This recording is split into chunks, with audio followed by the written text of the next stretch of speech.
पीछे रह गए थे, अभी पीछे खड़े, एक बार खड़े हो जाएगा सब लोग। डॉक्टर पवन अग्रवाल जी पटना मेडिकल कॉलेज अस्पताल में प्राध्यापक हैं, डॉक्टर अग्रवाल स्मारक के अध्यक्ष हैं, अभी अभी पहुंचे हैं। हम सब देखते ही हैं सेवा का ये प्रकल्प शुरू हुआ। बहुत सौभाग्य की बात है कि जिस राम को बिहार ने राम बनाया, उस मर्यादा पुरुषोत्तम राम के मंदिर निर्माण का भी अभियान चल रहा है। और एक तरफ मंदिर का निर्माण सबके कल्याण के लिए, तो सेवा के प्रतिनिधि राम के इस प्रदेश में, जिस प्रदेश ने प्रशिक्षित किया, वहां हम सब मिलकर इस प्रकल्प के लिए भी संकल्प लिए हैं। आइए हम सब मिलकर पूज्य सरसंघ चालक जी से प्रार्थना करेंगे कि इस अवसर पर हम सब कार्यकर्ताओं को अपना पाथेय देने की सादर कृपा करें। पूज्य सरसंघ चालक जी।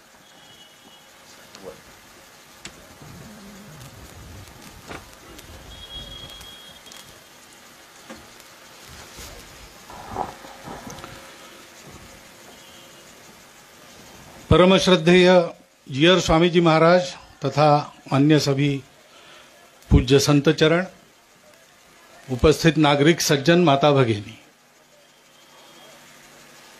पाथेय तो स्वयंसेवकों को मिला ही है।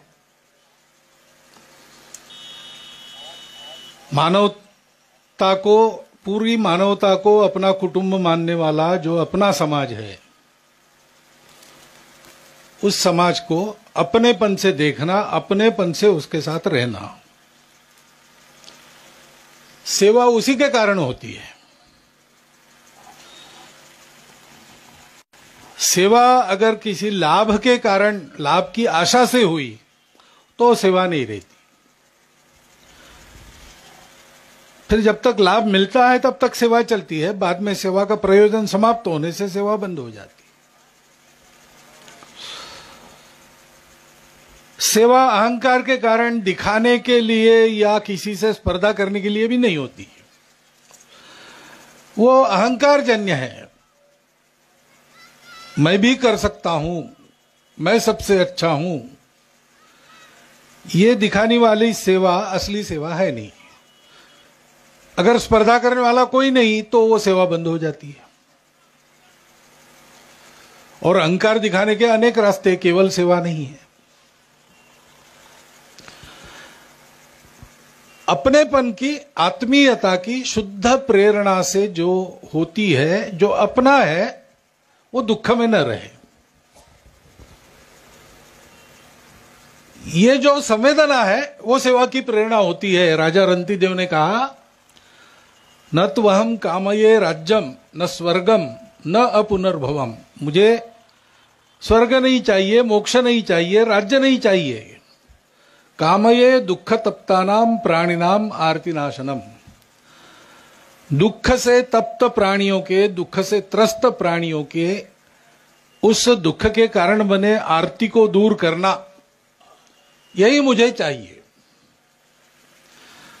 तो सेवा का कारण नहीं होता। सेवा एकदम, जैसा महाराज जी ने बताया, सेवा ये सृष्टि के प्रारंभ से सहज स्वाभाविक बात है, सृष्टि का कारण ही है। अपने भारत की परंपरा है, जड़ चेतन में उस अपनेपन को देखना। ये मेरा, ये तुम्हारा, ऐसा भेद करने वाला छोटे बुद्धि का आदमी माना जाता है ना। अयो निज परो इति गणनाम लघु चेतसाम उदार चरिता नाम तो वसुधैव कुटुंबकम। तो उस वसुधैव कुटुंबकम संस्कृति के संस्कार समाज में पक्के हो, ऐसा काम जिन्होंने शुरू किया है, उनका तो ये बिना बोले पाथेय है। उनका स्वयं का जीवन सेवा का आदर्श है। वो जब संघ के सरसंघ चालक थे, यानी संगठन के प्रमुख थे, उस समय संगठन बड़ा नहीं था, इसलिए इनको कोई जानता नहीं था। लेकिन संघ के स्वयंसेवक के मन में तो उनके एक शब्द पर अपने प्राण न्यौछावर कर दे, ऐसी भावना थी। लेकिन एक बार नागपुर में एक शिविर हुआ बाल स्वयंसेवकों का, मैट्रिक के अंदर वाले बालकों का। तो डॉक्टर साहब वहां जाते थे, रोज रहते थे, शाम को नागपुर में आकर दूसरे दिन सुबह नागपुर के कुछ गणमान्य लोगों को साथ लेकर शिविर ले जाकर दिखाते थे। तो शाम को नागपुर आते थे। वो नागपुर आ गए और नागपुर आने के बाद उधर तूफान आया, बहुत जोरदार तूफान हुआ। रात को 12-1 बजे तूफान आया, आधा घंटा चला। नागपुर में भी पता चला ही, नागपुर में भी तूफान हो ही गया। तो रात को 1 बजे वो निकले घर से। उनके पास वाहन वगैरह कुछ नहीं था, साइकिल भी नहीं थी। हमारे संगठन के वो मूल है, प्रमुख है और आज भी हमारे दिलों में जीवंत है। लेकिन उनकी प्रॉपर्टी के रूप में नागपुर कार्यालय में एक छोटे से अलमारी में एक पुराना कोट रखा है, फटा हुआ। एक भोजन का डिब्बा रखा है, किसी ने उनको दिया। ये फटा पुराना कोट भी गया में बबुआ जी ने उनका सिला कर दिया था। और उनका एक संघ में ले जाने का वो जो लाठी होती है, वो लाठी है, चप्पल है 2। इतनी प्रॉपर्टी उनकी है। तो वो चले पैदल नागपुर के बाहर, खेत जंगल में, वो शिविर कैंप बाहर रहता था उस समय, टेंट में। वहां पहुंचे, सारे टेंट्स गिर गए थे, होल्ला मचा था। तो शिविर में एक बाल स्वयंसेवक था, उसने ये कहानी मुझे बताई। वो 93 साल के होने के बाद मुझे मिले। तो वो सब टेंट वगैरह बाजू करना, अंदर फंस गए बालकों को निकालना, सबकी गिनती करना, सब है, किसी का क्या। तो उन्होंने कहा उस समय थोड़ा सा मुझे लग गया था पैर में, तो डॉक्टर साहब ने अपने हाथ से उस जख्म को साफ करके मुझे पट्टी बांध दी है। और 93 साल के उस बूढ़े के आंखों में डॉक्टर साहब का यह संस्मरण बताते समय आंसू थे। ऐसी सेवा करने वाले हमारे डॉक्टर साहब, उनसे जो पाते मिला है उसी को करना। सेवा करना है, सेवा इसलिए करना है कि अपने लोगों के लिए वो आवश्यक है, अभाव है, उनको उसकी पूर्ति करनी। स्वास्थ्य का पहले तो बहुत पहले जमाने में व्यवस्थाएं अलग थी, जमाना अलग था। तो हर 5-6 गांवों को मिलकर एक वैद्य होता था। उस समय एलोपैथी तो अपने यहां थी नहीं, आयुर्वेद ही था। उस वैद्य का कर्तव्य होता था कि 5-6 गांवों के लोगों का स्वास्थ्य संभालना। तो अपने सेवा के रूप में वो करता था, और वो करने के लिए उसमें शरीर में बल रहे उसके, इसलिए उसकी आजीविका वो 5-6 गांव के लोग संभालते थे। अब उस समय सेवा करना, चिकित्सा की सेवा करना, यानी किसी को बीमार पड़ने नहीं देना, और जो बीमार हुए उनको दवा दारू करके ठीक करना, यही रहता था। अब नया जमाना आ गया, तंत्र बदल गए, पैथीज तो है, आयुर्वेद भी है, एलोपैथी भी, सब है। लेकिन अब शहरों में सब केंद्रित हो जाता है। अब जमाना बदला, पोल्यूशन भी आ गया, तो पहले जो व्याधियां बड़ी नहीं थी, ऐसी कैंसर जैसी व्याधियां भी हो गई। जो देहात का वैद्य ठीक नहीं कर सकता, उसके लिए जाना पड़ता है, बंबई जाना पड़ता है, इधर जाना पड़ता है, उधर जाना पड़ता है।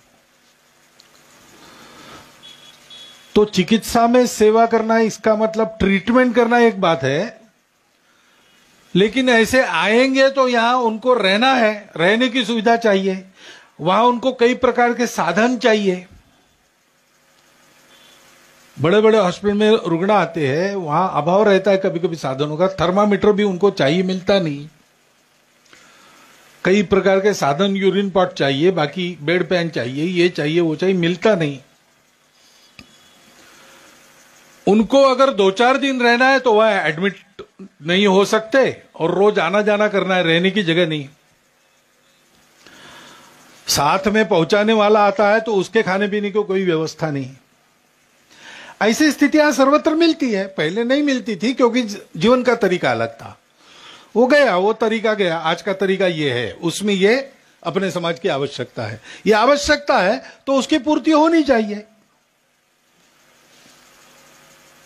इसलिए अहंकार और स्पर्धा से मुक्त कर अपने समाज को, एक तरह से हम समाज की पूजा कर रहे हैं, सेवा कर रहे हैं, उसमें भी कोई बड़ा काम कर रहे हैं ऐसी बात नहीं है, बिल्कुल स्वाभाविक बात है। मेरा अपना कोई अगर आवश्यकता उसकी है तो मैं उसके लिए प्रयास करता ही हूं। न करूं तो मेरे लिए पाप है, करूं तो कोई विशेष बात नहीं, पुण्य की भी कामना नहीं करना। और दूसरी बात है, सेवा इस भावना से करते हैं कि अपने वाला ठीक हो जाए, तो सेवा को व्यवस्थित करना चाहिए, उत्तम व्यवस्था से करना चाहिए, क्योंकि असली अपनेपन से भी सेवा अगर अव्यवस्थित करते हैं तो सेवा से उपकार नहीं होता, अपकार होता है। ये भी होता है ना। कहते हैं कि जंगल में भालू, शेर के रास्ते में हम नहीं आए तो शेर छोड़ देगा, लेकिन भालू को दिख गए तो पीछे बढ़ता है। तो कहते हैं कि भालू को आदमी अच्छा लगता है इसलिए वो पीछा करता है, और पीछा करते उसको पकड़ता है और उसको हंसाने के लिए गुदगुदी करता है। लेकिन भालू स्वयं अव्यवस्थित है, नाखून वगैरह उसके बड़े हैं, तो भालू हमको हंसाने के लिए गुदगुदी करके हमारे सीने को फाड़ देता है। इसलिए कहा गया है कि अव्यवस्थित चित्तानाम प्रसादोपि भयंकरा। करने गए खुश और फाड़ दिया सीना, क्योंकि स्वयं अव्यवस्थित है। तो जो सेवा करनी है वो ऐसी करनी चाहिए कि उसका जो इच्छित उपयोग है, वो उपयोग जिसकी सेवा करते हैं उसको होना चाहिए। और इसलिए उसको बिल्कुल व्यवस्था से ठीक ठाक करना है, और करने के बाद उसका श्रेय नहीं लेना है, क्योंकि ये हमने किया है, नेकी की है, कुएं में डाल दो। राष्ट्रीय स्वयंसेवक संघ के स्वयंसेवक देश भर में अन्य अन्य संगठनों संस्थाओं के माध्यम से 1,20,000 कम से कम, वो गिनती बदलती रहती है क्योंकि कुछ प्रकल्प है उनका प्रयोजन समाप्त हो जाता है तो उसको बंद कर देते हैं, कुछ प्रकल्प है जो चलते रहते हैं, कुछ प्रकल्प नए निकलते हैं, तो गिनती हमारी बदलती है, 5 साल में एक बार करते हैं। अभी की गिनती कुछ 1,37,000 की है। 1,37,000 सेवा प्रकल्प अपने समाज के भरोसे चलते हैं, सरकारी पैसा उसमें नहीं लेते हैं। जहां कम पड़ता है समाज देता है, अथवा हमारे कार्यकर्ता अपनी चमड़ी घिसते हैं, अपनी दमड़ी खर्चा करते हैं, अपना समय देते हैं।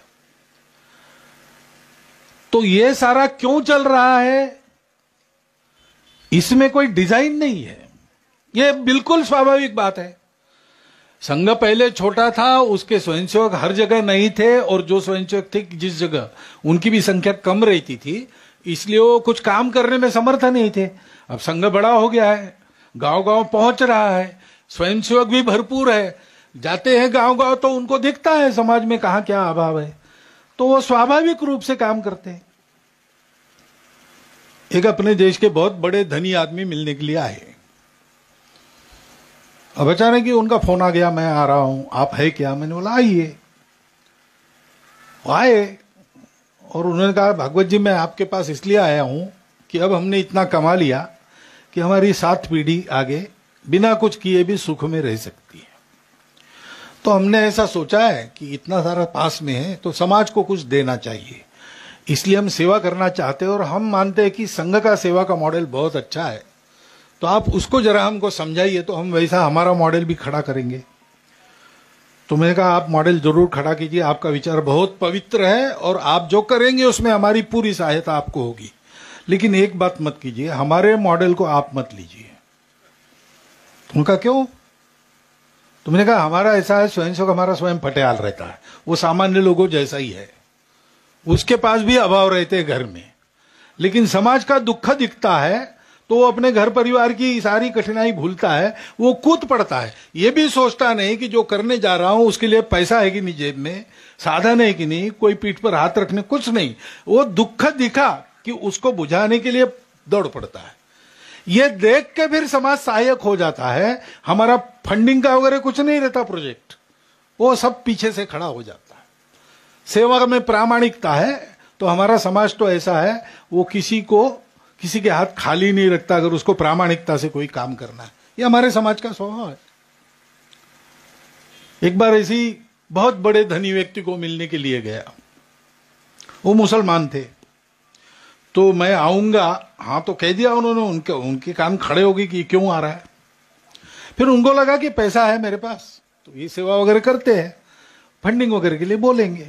तो मैं गया, तास घंटा 1.5 घंटा बातचीत हो गई, लेकिन मैंने कुछ मांगा नहीं। तो उनको लगा संकोच कर रहा हूं मैं, तो थोड़ा विषय खुले मेरे तरफ से, ऐसा कुछ बोलना चाहिए, इसलिए उन्होंने पूछा कि इतने सेवा कार्य आप करते हैं, उसके फंडिंग की क्या व्यवस्था है। तो मैंने उनको कहा कि ये व्यवस्था हम करते ही नहीं ना, हमारा कार्यकर्ता जैसा है वैसा दौड़ पड़ता है, हमको कभी इसकी फिक्र नहीं करनी पड़ती, उसका काम देख के समाज खड़ा हो जाता है, उसके साथ व्यवस्था अपने आप बनती, ये हमारे विचार का विषय नहीं है। तो फिर उन्होंने सीधा ही पूछ लिया, फिर आप क्यों आए हैं मेरे पास? मैं मुसलमान हूं, मेरे पास और कुछ नहीं, पैसा है, देने की बुद्धि है। वो बहुत सज्जन, बहुत चारित्र्य संपन्न, बहुत सादे रहकर करोड़ों रुपए कमाते हैं और करोड़ों सेवा में लगाते हैं, ऐसे व्यक्ति हैं। तो मेरी प्रवृत्ति है, तो आप आए क्यों मेरे पास? तो मैंने बोला आप ऐसे है, इसीलिए आपको मिलना चाहिए। और आप जैसे लोग अगर समाज में ये बोलते रहे कि धैर्य मत खोना, अच्छा होता है, सर्वत्र बुरा बुरा बुरा सुनते सुनते कभी कभी आदमी भयभीत हो जाता है, निराश हो जाता है। आप जैसे लोग कहने लगे कि अरे भाई इससे 40 गुना अधिक अच्छा ही है अपने समाज में, सब भला होगा, चिंता मत करो, तो उनका धैर्य रहेगा, समाज का धैर्य रहता है, तो किसी भी संकट को हम पार करते हैं। ये बात है, उसके लिए वो सेवा चलनी चाहिए। और उस सेवा से होना क्या चाहिए? जिसकी सेवा करते हैं वो भी समर्थ होकर सेवा करने वाला होना चाहिए। अपनी सेवा सेवितों को लाचार बनाने के लिए नहीं है। हम तो उसको भगवान मान के, हमको सेवा का अवसर देके, कुछ हमारे पाप होंगे प्रारब्ध में, वो जल जाएंगे उसकी सेवा करने से लिए, इसलिए हम पर कृपा करने के लिए स्वयं नारायण अवतीर्ण हुए नर रूप में, ऐसा मानकर सेवा करते। तो हम सेवा करते तो उस नर में जो नारायण है वो स्वयं प्रकट होना चाहिए, और सेवा करने वालों की संख्या देश में बढ़ती जानी चाहिए। यह परिणाम होना चाहिए। समाज जब खड़ा होता है तो फिर किसी भी विपत्ति का मुकाबला होता है। अभी कोरोना हो गया,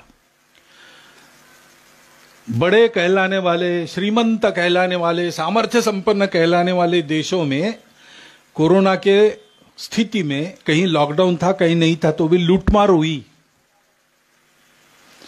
और हमारा एक देश है, 3 करोड़ लोग इधर के उधर हुए, स्थलांतर कर गए और वापस भी गए उसमें से अधिकांश, लेकिन कोई भूखा नहीं रहा,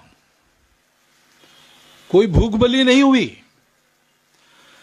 आने वाले लोग पैदल आ रहे थे, गर्मी के दिन थे, तो लोगों ने उनको जुराबें पहनाई, उनके पैर धुले, उनके विश्राम की व्यवस्था की। किसने किया?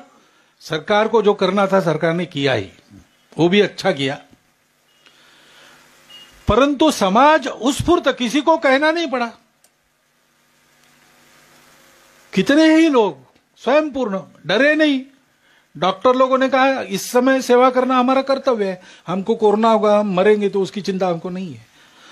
भारतवर्ष ने इस कोरोना के काल में सेवा का एक अत्यंत गौरवपूर्ण उदाहरण दुनिया के सामने प्रस्तुत किया है। वो हमारा आदर्श है। ऐसा समाज इस सेवा में से खड़ा हो कि जो अपने ऊपर आई हुई सब विपत्तियों को देख लेता है। अंग्रेजी में कहते हैं टेकिंग इनटू स्ट्राइड्स, ऐसे चलते चलते उनसे निपट लेता है और अपनी सेवा से सारी दुनिया को, ऐसी बहादुर लोगों की सुख शांतिपूर्ण दुनिया बनाता है। उस प्रचंड सेवा कार्य का एक अंश इस सेवा कार्य के रूप में हमको यहां खड़ा करना है। इसको समझकर हम सब कार्यकर्ता लोग और उनके हितैषी आप सब समाज के लोग इस सेवा कार्य का विचार करें और उसमें कृति करें। इतनी एक विनंती आपके सामने रखता हूं, और ऐसा विचार करके आपने इसको शुरू किया, इसलिए आपका अभिनंदन करता हूं। क्योंकि इस दक्षिण बिहार प्रांत में पहला सेवा कार्य जब हुआ, बिना बताए स्वयंसेवकों ने किया, तब मैं यहां था। यहां से मेरी बदली हो चुकी थी, लेकिन मैं गया नहीं था। और पटना के एयरपोर्ट पर विमान क्रैश हुआ, आप जानते हैं। तो बिना बताए हमारे आसपास के सब शाखाओं के स्वयंसेवक वहां लग गए सेवा में। ये वो जो उस समय किया था योजना बना के, जब अकाल था बिहार में, वो एक बात अलग है, उसको बहुत साल हो गए थे।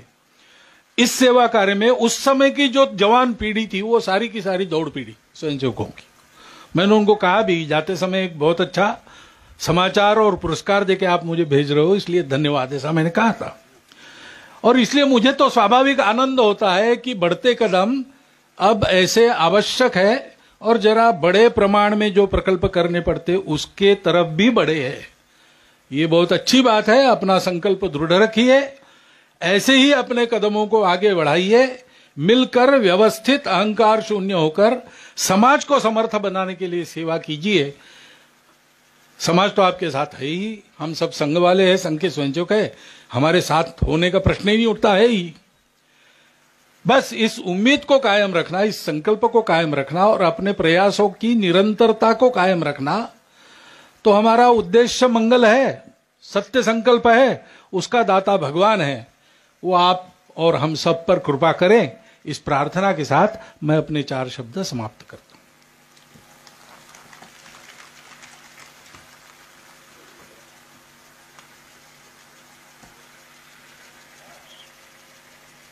अपने इस डॉक्टर हेडगेवार स्मारक समिति के अध्यक्ष डॉक्टर पवन अग्रवाल जी सबका धन्यवाद ज्ञापन करेंगे, ऐसी प्रार्थना।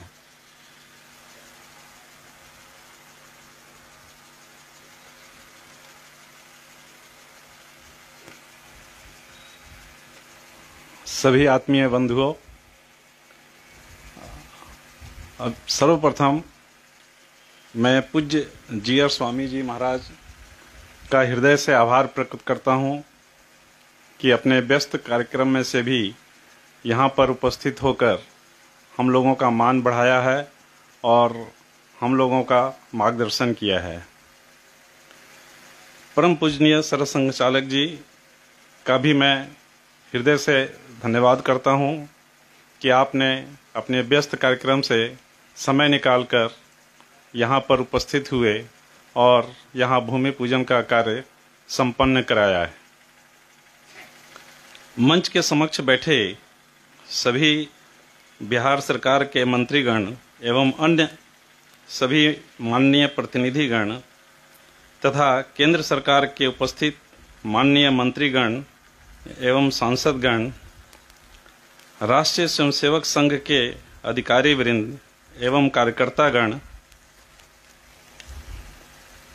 समाज के विभिन्न क्षेत्रों में अग्रणी भूमिका निभाने वाले उपस्थित सज्जन शक्ति, इस केशव नगर के आसपास के जितने भी उपस्थित सभी नागरिक बंधुगण, प्रत्यक्ष और अप्रत्यक्ष रूप से सहयोग करने वाले सभी सज्जन वृंद, प्रशासन के पदाधिकारीगण एवं प्रचार एवं मीडिया के प्रतिनिधिगण, आप सबका मैं हेडगेवार समिति की ओर से सादर अभिनंदन करता हूं, धन्यवाद ज्ञापित करता हूं।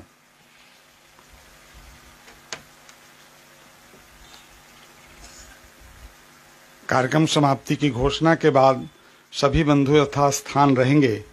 पूज्य सरसंघ चालक जी के जाने के बाद हम यहाँ से प्रस्थान करेंगे, सूचना होगी। सभी रीढ़ सीधा करके अपने स्थान पर बैठ जाएं शांति मंत्र के लिए। सर्वे भवन्तु सुखिनः, सन्तु निरामया, सर्वे भद्राणि पश्यन्तु,